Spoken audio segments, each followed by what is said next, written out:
है एवरीबॉडी। तो आज की वीडियो में मैं आपके सामने अपना गिग का डिस्क्रिप्शन चेंज करने वाला हूँ, जिससे आपको आइडिया हो जाए कि किस तरह चेंजेस किए जाते हैं और किस तरह नहीं। तो अगर आप प्रैक्टिकली समझेंगे तो आपके लिए ज़्यादा बेहतर रहेगा। तो मैं आपको दिखा देता हूँ कि आइडियली जो गिग डिस्क्रिप्शन होना चाहिए वो किस तरह का होना चाहिए। जैसे कि ये सैम्पल के तौर पर आप ये देख सकते हैं आपके सामने जो है अबाउट दिस गिग। ये मैंने एक सर्च के दौरान मुझे एक गिग मिली और ये काफ़ी अच्छा परफॉर्म कर रही थी। तो मैंने सोचा इसका डिस्क्रिप्शन चेक करते हैं। तो इसका डिस्क्रिप्शन देखा तो बहुत ज़्यादा सिंपल था, ताकि एक आम बायर जिसको इतना नहीं पता उस चीज़ के बारे में वो भी समझ सके। और फिर मैंने अपने गिग डिस्क्रिप्शन के साथ कंपैरिजन किया तो उसका बहुत ज़्यादा डिफरेंस था। मैंने जो लिखा था वो काफ़ी टेक्निकलिटी से भरा हुआ था, तो एक आम बायर उसको समझ नहीं सकता आराम से। तो मैं अपनी गिग की चीज़ें इस गिग के हिसाब से चेंज करूँगा, जो चीज़ें वाकई में चेंज करने की ज़रूरत है। तो फर्स्टली पहले गिग को एडिट कर लिया जाए। तो एडिट का टैब खुल गया, तो आप ऊपर देख सकते हैं डिस्क्रिप्शन और फैक। तो आप इस पर क्लिक करें और यहाँ पर आपके सामने पैनल खुल गया जहाँ पे आपका डिस्क्रिप्शन लिखा हुआ है। तो जो मैंने आप पहले देख सकते हैं जो टाइटल लिखा हुआ है वो इतना सिंपल नहीं है, काफ़ी टेक्निकल लिखा हुआ है, जिससे बस मेरे कीवर्ड्स का जो कोटा है वो फुलफ़िल हो जाए। तो इससे कोई फ़ायदा नहीं है। तो अब देखते हैं हमारा सैम्पल। तो जो इसकी सेकंड लाइन है वो काफ़ी अट्रैक्टिव और शॉर्ट है, जिससे पूरा मकसद सामने आ जाता है कि क्या चीज़ अगर नहीं होगी तो उसे क्या नुकसान होगा। तो मैं इसको कॉपी करता हूँ।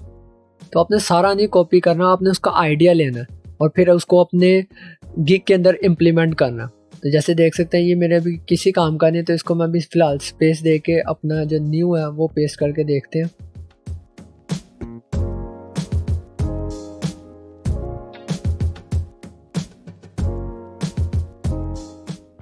तो इसको ज़रा कस्टमाइज़ कर लिया जाए अपने हिसाब से, ताकि ये अट्रैक्टिव भी लगे और हर बायर की नज़र पहले इस लाइन पर पड़े।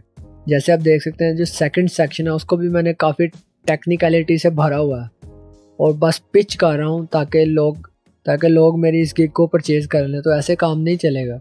और अगर हम दूसरी साइड पर देखें तो वो एक्सप्लेन कर रहा है कि आपको कीवर्ड रिसर्च या कंटेंट आइडियाज़ क्यों चाहिए होते हैं या उससे फ़ायदा क्या हो सकता है। तो हम इसको भी कॉपी करते हैं। तो यहाँ से मुझे अट्रैक्टिव लग रहा है तो मैं सम से कॉपी करता हूँ और पूरे सेक्शन को यहाँ से कॉपी कर लूँगा और यहाँ पर लाके इंक्लूड से आगे शुरू कर रहा हूँ, जिससे पैराग्राफ की सेंस बन रही है। तो इसको मैंने यहाँ पे लाके पेस्ट कर लिया। इस सेक्शन को मैं रीड करूँगा और जो लाइन मुझे लगेगी जो फालतू है या ओवर यूज्ड है तो उसको मैं रिमूव करके फिर हम इसके फाइनल सेक्शन को देखेंगे किस तरह का लगता है।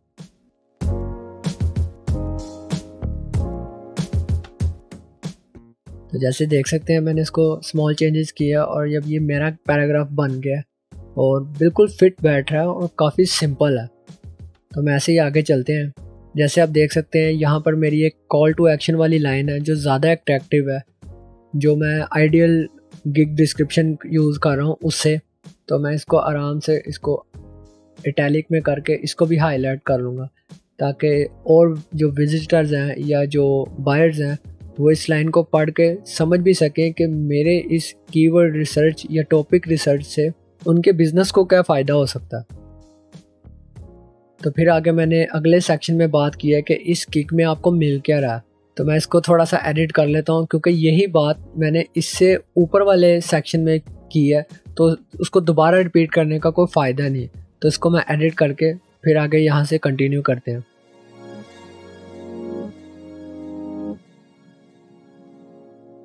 तो जैसे देख सकते हैं अभी मैंने इसको और शॉर्ट कर लिया और इसको समराइज़ कर दिया है कि इस गिग में हो क्या रहा है, असल में क्या सर्विस प्रोवाइड की जा रही है।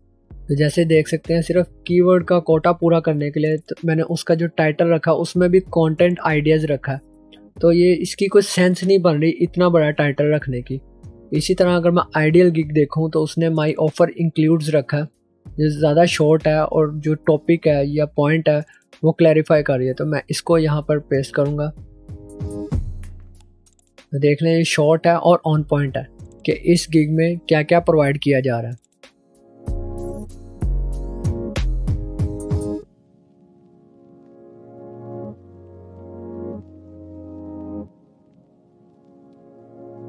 तो जैसे देख सकते हैं मैंने माई ऑफर इंक्लूड वाला सेक्शन पूरी तरह से चेंज कर दिया और उसको ऑप्टिमाइज़ कर लिया है जिस तरह एक यूज़र को समझने में आसानी हो कि हो क्या रहा है असल में। तो उससे आगे जो आइडियल गिग के अंदर जो डिस्क्रिप्शन है उसके अंदर आगे उसने श्योरिटी प्रोवाइड किया है कि वाकई ये जो मैं सर्विस प्रोवाइड कर रहा हूँ इससे आपको बेनिफिट मिलेगा इन लॉन्ग रन। तो हम इसको कॉपी कर लेते हैं, चाहे तो आप इसको रीराइट कर सकते हैं या इससे बेहतर लिखने की कोशिश कर सकते हैं।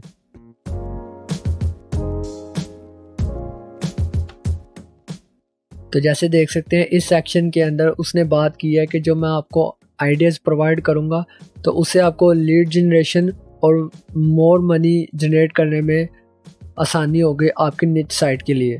तो यही हमें चाहिए और यही हमने बिल्कुल एग्जैक्टली यहाँ पर पेस्ट कर लिया। उससे आगे मैंने वाई यू शुड चूज़ मी वाला एक सेक्शन रखा जो सेल्फ एक्सप्लेनेटरी है, किस चीज़ की मैं श्योरिटी प्रोवाइड कर रहा हूँ वो यहाँ पर लिस्टेड है।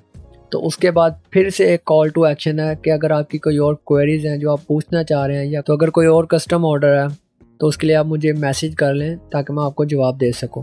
तो अगर हो सके अगर आपके माइंड में कोई फ्रिक्वेंटली आस्क्ड क्वेश्चन वाले सेक्शन के अंदर कुछ सवाल हैं तो वो आप लाजमी एंटर कर लें, क्योंकि अगर आपको बायर मैसेज करता है कोई आम सी चीज़ पूछने के लिए तो आप उसको बार बार जवाब नहीं दे देंगे।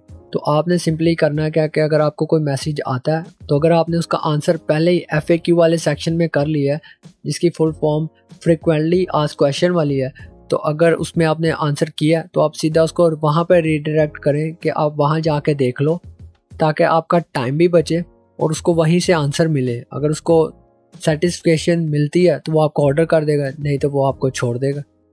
तो यहाँ से आपको काफ़ी मदद मिलती है।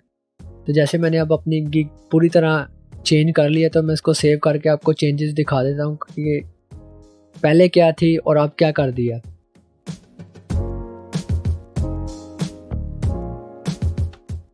तो जैसे अभी आप देख सकते हैं कि आफ्टर गिग डिस्क्रिप्शन एडिटिंग किस तरह की लग रही है, और मैं साथ ही एक फ़ोटो अटैच कर दूँगा बिफ़ोर आफ्टर की ताकि आप देख के आसानी हो आपको कि मैंने क्या चीज़ें चेंज की है और उससे कितना फ़र्क पड़ सकता है।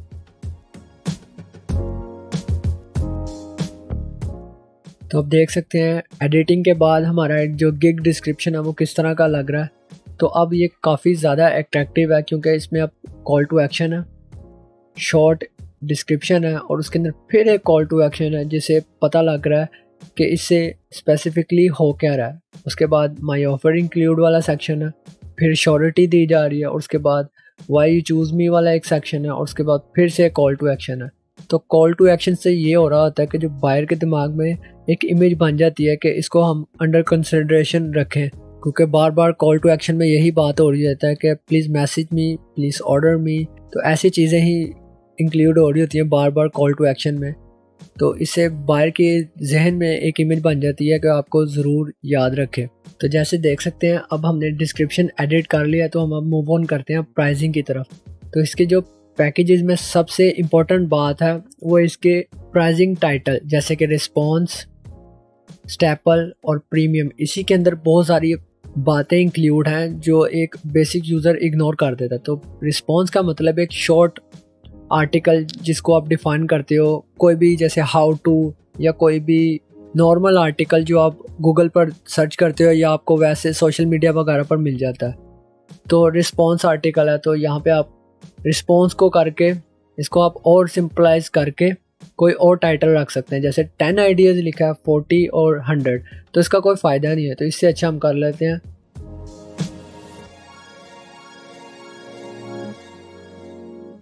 जैसे मैंने नॉर्मल लिख दिया। तो इसी तरह अब हम दूसरा देखें तो स्टेपल है।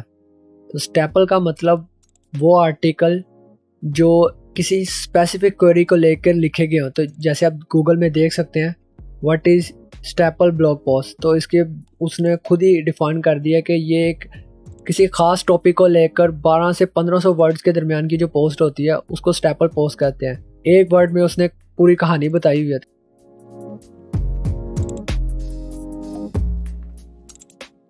जैसे पिछला भी मैंने नॉर्मल लिखा था तो उसको मैंने अब नॉर्मल ब्लॉग पोस्ट कर दिया, और जो सेकंड था उसको हाउ टू गाइड कर दिया, क्योंकि यहाँ पर स्टेपल पोस्ट है तो उसको मैंने स्टेपल को हाउ टू में कन्वर्ट कर दिया। और जो थर्ड है वो पिलर है। पिलर आर्टिकल वो आर्टिकल होते हैं जो किसी न्यू विजिटर को, जो आपकी वेबसाइट पर न्यू आया है, तो आप उसको रिकमेंड कर सकें। जैसे कि कोई मनी मेकिंग आर्टिकल या आपकी कोई प्रोडक्ट जिसको आप बार बार मेंशन करने वाले हैं, तो ऐसे आर्टिकल को पिलर ब्लॉग पोस्ट कहते हैं। तो ये ज़्यादा बिजनेस ब्लॉगिंग के अंदर यूज़ होता है। तो इसका भी आपको आइडिया होगा जो बिजनेस रन कर रहे हैं वेबसाइट के थ्रू, तो ये भी काफ़ी अच्छा है। तो ये पिलर टर्म से ही मशहूर है, तो आप इसको पिलर ही लिखें। तो बस आप इसको पिलर से पिलर ब्लॉगिंग कर दें।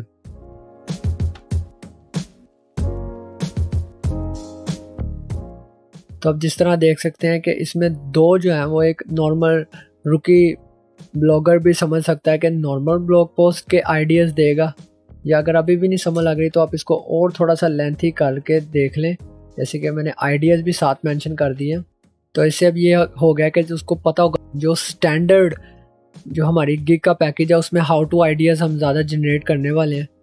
तो ऐसे कर लें, या इसको आप एक और स्पेस डाल के आप स्टेपल टर्म भी ऐड कर लें, ताकि जो ज़रा टेक्निकल ब्लॉगर है उसको भी समझ लग जाए कि आप प्रोवाइड क्या कर रहे हैं। तो ये जो थर्ड है इसमें मैंने पिलर ब्लॉग पोस्ट आइडियाज़ लिख दिए। तो लॉन्ग है लेकिन अपनी सर्विस है उसको पूरी तरह डिफ़ाइन कर रहा है। उसके बाद बाकी चीज़ें मैंने वही रखी हुई हैं, जैसे कि डिस्क्रिप्शन, क्योंकि जो वो एक्सप्लेन ही किया हुआ है कि वो प्रोवाइड क्या कर रहा है। तो मुझे लगता है कि जो हमारा जो स्टैंडर्ड और प्रीमियम वाला पैकेज है उसको हमें चेंज करने की ज़रूरत है। जो हम सिंपली सिर्फ 40 आइडियाज़ प्रोवाइड कर रहे हैं स्टैंडर्ड में, तो हम उसको मिक्स करके और अपीलिंग और परचेजेबल बना सकते हैं। तो मैं चेंज करता हूँ और आप देख लें।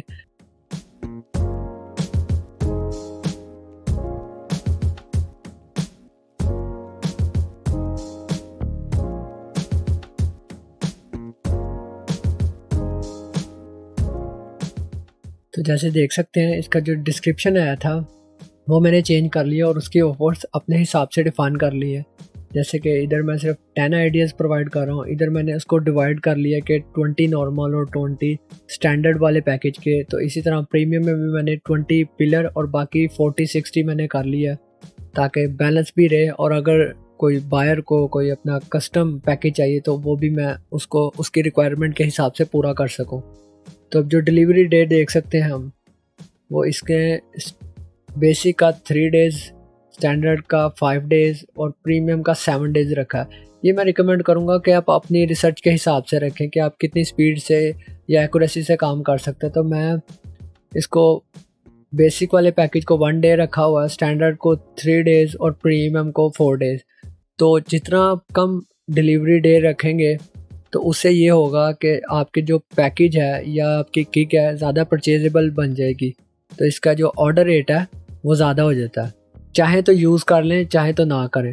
तो मैंने इसको यूज़ कर रहा हूँ। इससे ज़रा एक और ज़रा लेयर ऐड हो जाती है टेक्निकलिटी की, कि वाकई सेलर को अपनी स्किल का अच्छी तरह पता है और वो मेरी पेज या चीज़ को अच्छी तरह इवेलुएट करके फिर मुझे आइडियाज़ देने वाला है। तो हैशटैग वाला मैंने नन रखा है, तो मैं इसको यूज़ नहीं कर रहा। आप चाहें तो यूज़ कर सकते हैं। तो कंपटीटर जो रिसर्च है उसको मैंने इनेबल रखा और अपने मर्ज़ी से कंपटीटर रखे हैं। आप चाहें ये भी इग्नोर कर सकते हैं।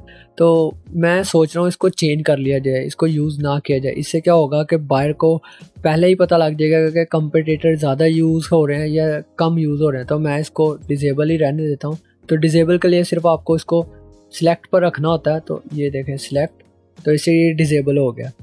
तो उससे अगला भी मैंने डिसेबल रखा हुआ है।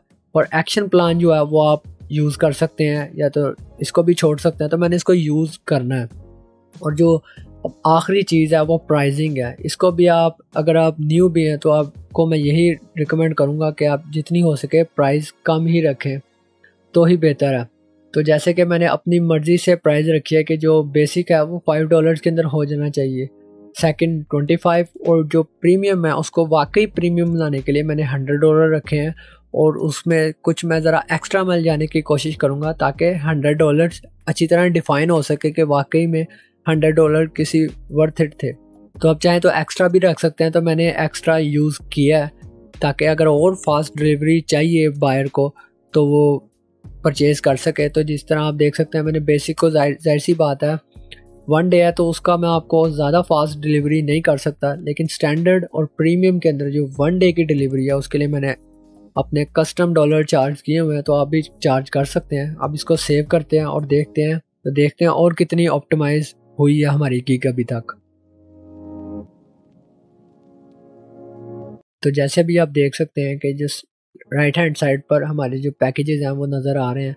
तो जैसे नॉर्मल ब्लॉग पोस्ट आइडियाज़ हो गया, पूरी अच्छी तरह नज़र आ रहा है और नीचे डिस्क्रिप्शन भी अच्छी तरह डिस्प्ले हो रहा है कि हो क्या रहा है। डिलीवरी भी बिल्कुल ठीक है और देख सकते हैं ये किस तरह लगेगा। तो इसी तरह मैं आपको रिकमेंड करूँगा कि आप अपना डिस्क्रिप्शन एडिट करें, ताकि जितना हो सके एक नॉर्मल बायर को भी समझ लग सके कि आप बेच क्या रहे हैं और क्या क्या चीज़ें इंक्लूड हैं। तो आज की वीडियो बस इतनी थी, मिलते हैं अगली वीडियो में। Till then, good bye.